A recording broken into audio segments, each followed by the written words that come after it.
Middle east की जंग 28 फरवरी को शुरू हुई थी। जंग शुरू होने के 8-10 दिन तक तो ऐसा लग रहा था कि ईरान के साथ कोई भी देश नहीं है। ईरान के खास दोस्त रशिया और चाइना भी ईरान का साथ देने नहीं आ रहे हैं।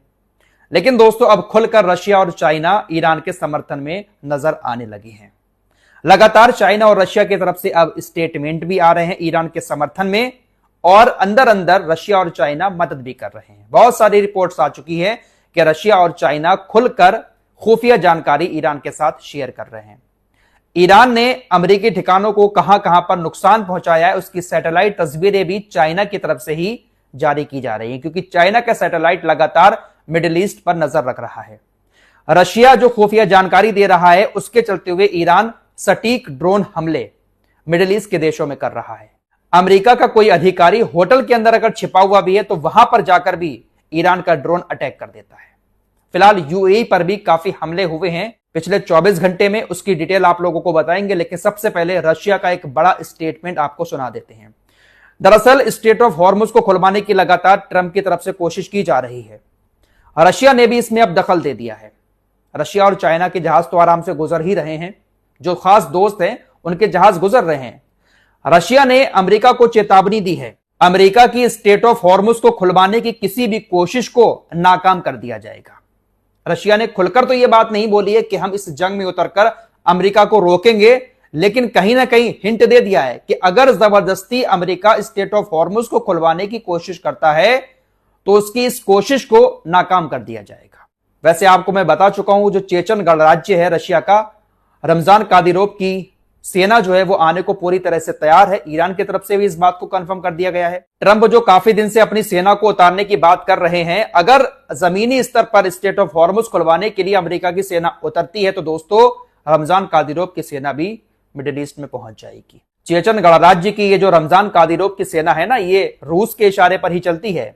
पूरा समर्थन पुतिन का है इनको, तो बहुत जल्द ये भी यहां पर पहुंच सकते हैं अगर अमेरिका कोई दखल देता है। दोस्तों, अमेरिका और इजराइल का एक बहुत पुराना हथकंडा यह रहा है कि किसी शख्स के खिलाफ ये लोग पूरी दुनिया को पहले डराते हैं, फिर उसको खत्म करने के लिए पूरी दुनिया को इकट्ठा करके हमले शुरू कर देते हैं। इन्होंने इराक पर जब हमले किए थे तो सद्दाम हुसैन का पूरी दुनिया के दिलों में डर बैठा दिया था कि सद्दाम हुसैन पूरी दुनिया पर राज करेगा, सद्दाम हुसैन खतरनाक केमिकल वेपन बना रहा है, सद्दाम हुसैन परमाणु हथियार बना रहा है। इस तरह का डर दिखाकर इन्होंने पूरे यूरोप को इकट्ठा कर लिया था और पूरा यूरोप इनके साथ मिलकर इराक पर हमले कर रहा था और सद्दाम हुसैन को आखिरकार इन्होंने मार ही दिया। स्पेन इस जंग के दौरान काफी चर्चा में है। स्पेन ने अपना एयर स्पेस भी अमेरिका के लिए बंद कर दिया है। स्पेन के ये जो राष्ट्रपति हैं, वाकई में ये बंदा बहुत ज्यादा समझदार है। गाजा के मामले में भी इसने बहुत ज्यादा सपोर्ट किया था फिलिस्तीन का, गाजा का, और इस जंग के दौरान भी लगातार ये अमेरिका इजराइल की मुखालिफत कर रहा है। सही बात बोलता है, गलत बात नहीं बोलता है, एक तरफा समर्थन ये बंदा नहीं करता है। इसने कहा कि देखिए, 23 साल पहले अमेरिकी सरकार ने हमें इराक के साथ युद्ध में घसीटा था। यह युद्ध सद्दाम हुसैन के परमाणु हथियारों को खत्म करने और लोकतंत्र को लाने के लिए लड़ा गया था, लेकिन इराक में कोई परमाणु हथियार नहीं मिला। बहुत सही बात बोली है इस बंदे ने।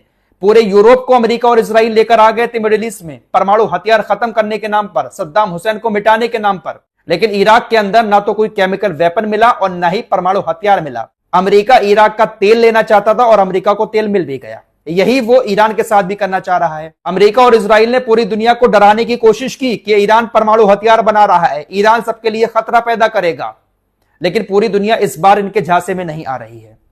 पूरी दुनिया को लग रहा है कि यहां पर भी कहीं ना कहीं हमें बेवकूफ बनाने की कोशिश अमेरिका इजराइल की तरफ से की जा रही है। इसीलिए यूरोप का कोई भी देश आ ही नहीं रहा है। दरअसल ब्रिटेन को लेकर खबरें हैं कि ब्रिटेन के ऊपर बहुत ज्यादा प्रेशर डाला जा रहा है अमेरिका की तरफ से। कुछ सैनिकों को ब्रिटेन भेज रहा है, एक एयर डिफेंस सिस्टम भी सऊदी अरब में भेज रहा है, कुछ समझौते हैं उसके तहत। लेकिन यह बंदा कहता है कि देखिए, हम डायरेक्ट, ये जो प्रधानमंत्री है इंग्लैंड का, ब्रिटेन का, ये कहता है कि हम डायरेक्ट इस जंग में नहीं उतरेंगे, हम पीछे से थोड़ी बहुत मदद करेंगे, लेकिन हम डायरेक्ट इस जंग में नहीं उतरेंगे क्योंकि ये जंग हमारी है ही नहीं। ये अमेरिका और इजराइल इसी तरह से लोगों को डरा धमका कर किसी के खिलाफ भी युद्ध शुरू करवा देते हैं, लेकिन अपने खास लोगों को ये लोग हमेशा जंग से दूर रखते हैं। अब इस जंग में ही देख लीजिए, नेतन्याहू अपने बंकर में बैठा हुआ है आराम से, उसके सैनिक बॉर्डर पर मर रहे हैं। डोनाल्ड ट्रंप अमेरिका में ऐश कर रहा है और उसके बेचारे सैनिक बेवजह मिडिल ईस्ट के अंदर अपनी जान गंवा रहे हैं, पिट रहे हैं। अमेरिका के कुछ युद्धपोत और कुछ विमान वाहक पोत तो पिछले 11-12 महीने से समुद्र के अंदर हैं। सैनिक बहुत ज्यादा परेशान हो चुके हैं, लेकिन इन लोगों को क्या लेना देना, इनके अपने तो घरों में सेफ हैं। बेंजामिन नेतन्याहू का बेटा अमेरिका के अंदर रहता है, एक बड़ा इसका अपार्टमेंट है और इसके साथ बहुत सारे बॉडीगार्ड भी रहते हैं। इसकी जब भी फोटोज आती हैं तो बीच पर नहा रहा है, लड़कियों के साथ मस्ती कर रहा है, अमेरिका के अंदर रहकर पढ़ाई कर रहा है और वहीं पर मस्ती कर रहा है, जबकि इसकी उम्र इतनी हो चुकी है कि यह इजराइल की सेना में सेवा दे सकता है। इजराइल के अंदर कानून है, आपको बता चुका हूं, हर घर से हर लड़का हो या लड़की हो उसको एक बार सेना में सेवा जरूर देनी होती है। लेकिन बेंजामिन नेतन्याहू अपने बेटे को सेना में भर्ती कर ही नहीं रहा है और लोग मर रहे हैं। लेबनान की बॉर्डर पर 20-20 साल के सैनिकों को भेजकर मरवा रहा है, लेकिन अपने बेटे को मस्ती करवा रहा है। डोनाल्ड ट्रंप के पूर्व सलाहकार स्टीव बैनन ने यह बात बोल भी दी है कि मिडिल ईस्ट में जो जंग चल रही है उसमें बहुत सारे इजरायली लोग भी मारे जा रहे हैं, बड़ा युद्ध चल रहा है। ऐसे में यायर नेतन्याहू जो बेंजामिन नेतन्याहू का बेटा है उसको भी नेतन्याहू को इस जंग में शामिल करना चाहिए, अपनी सेना में शामिल करके हमले करवाने चाहिए। डोनाल्ड ट्रंप के पूर्व सलाहकार ने बेंजामिन नेतन्याहू के बेटे के लिए यह बात बोली है। दोस्तों, कल की वीडियो में मैं आपको बता चुका हूं कि ईरान ने धमकी दी है कि इलाके में जितनी भी अमेरिका और इजराइल की टेक कंपनियां हैं उनको ईरान की मिसाइलें अब निशाना बनाएंगी। अमेजॉन वेब सर्विसेज के 3 डाटा सेंटर को ईरान निशाना बना चुका है।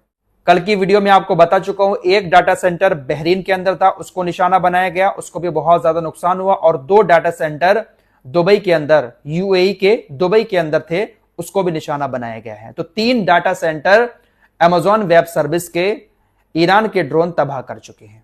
नंबर सभी का लगा हुआ है, सभी के ऊपर कहीं ना कहीं ड्रोन अटैक ईरान की तरफ से किए जाएंगे। दोस्तों, यूएई की तरफ से कल शाम बताया गया कि आज ईरान की तरफ से यूएई के ऊपर बहुत ज्यादा हमले किए गए। दरअसल ये हमले इसलिए किए गए क्योंकि यूएई ईरान के 3 आइलैंड पर कब्जा करने का प्लान बना रहा है। एक खारक आइलैंड और 2 और आइलैंड है, उन पर यूएई अमेरिका के साथ मिलकर कब्जा करने की कोशिश कर रहा है। साथ ही साथ यूएई अपने होटलों में अमेरिकी सैनिकों की, अमेरिकी अधिकारियों की मेजबानी कर रहा है।